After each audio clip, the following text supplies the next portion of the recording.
gonna have, I don't know, something like paper plates, fabric, something that it's one per kid, and they're gonna create as a group like a constellation, kind of like stars, but it's also gonna be close enough where they use it almost like a hopscotch thing. So this will be where, like, if each one of us, we used our paper as a square, we're gonna create, even if it was just this circle, well, we gotta get from point A to point B. So now we all need to get over that way. So we're gonna be standing on our squares. So the person at the end of the line will have an extra square that they pass to the front, and then you put in front of you, and then everybody gets to move forward. So everybody at the end keeps passing it around. Does that make sense? To get from point A to B, something like that.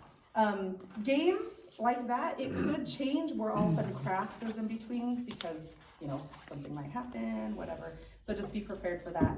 But then we'll do a continuation of the Bible lesson 2 before the lunch break. So they'll have the lunch. That's our time to have lunch ourselves, to help serve, and also just hang out with the kids. So some of that stuff that will be taking place is, what's going on? Just recording. Oh goodness. Some of that going on there will be like, maybe we played a hacky sack with the kids, or because we've done the games earlier, they might want to play that again, and we can do those games. Then the afternoon session, we come back with worship. So Joe and Juniette leading Celebration Station.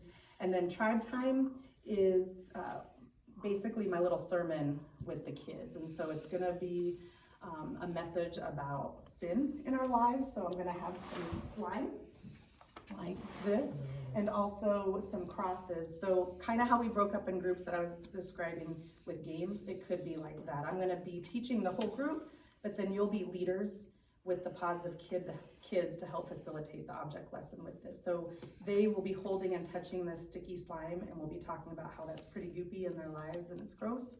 And then each group will probably get in a circle, and they'll have a picture of a cross.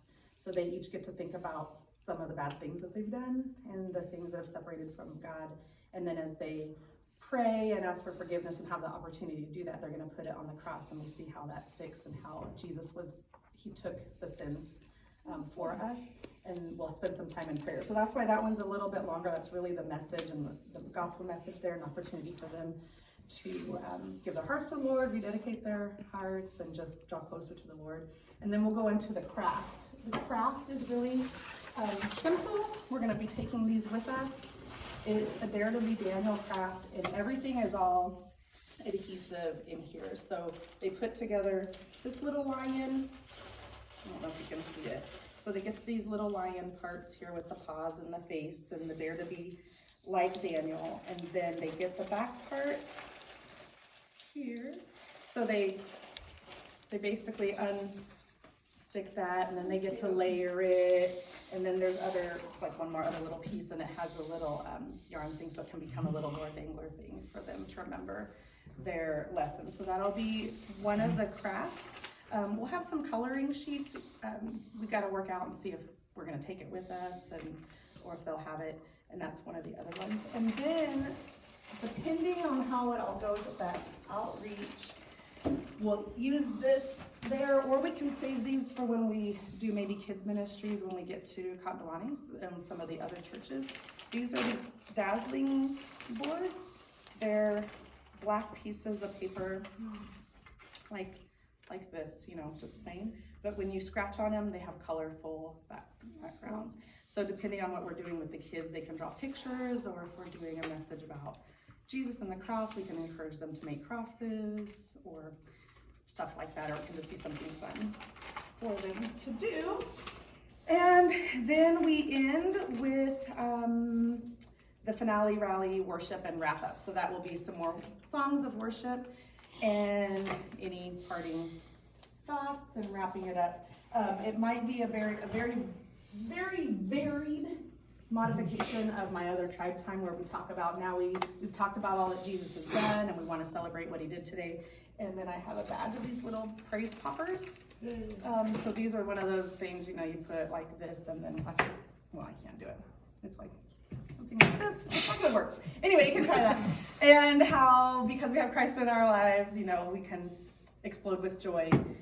I know, it's kind of hard. And so, yes, like that. So they might get some of those praise poppers and that kind of stuff, and then end with some more worship. The other thing is, I think at the end of your day 5, which would be Bible lesson 2, it actually ends with them singing Jehovah Jireh or something like that, which is one of the songs. Oh, yeah. The praise leaders will need to be ready to lead kind of that song. So that would be wrapping it up before we go into lunch. You'll be coming in at the tail end of the Bible story. So each section, if you have something that affects another group as far as transition and you want them to be aware of, just make sure you connect with them. So that's kind of what's going on. If, like for Sharia and Ryan and Jabin, you guys are really not assigned specifically to any of those, but it's just being where you need to be. And whenever our station isn't the one in charge, we're just helping each other is the main thing. And making sure we have all of our supplies. So I have some of that stuff here if you guys wanted to just become familiar with it, but we'll be packing a lot of this stuff up and taking it with us. Any questions about that? And really, even if your name is not Juniette or Joe, if you want to learn some of those songs, you're always welcome to learn those songs and learn the actions or whatnot, and be able to sing and dance and lead worship in case somebody gets the diarrhea and can't lead or something like that. Wouldn't that be convenient? I'm willing to forfeit my role if The Pepto-Bismol one?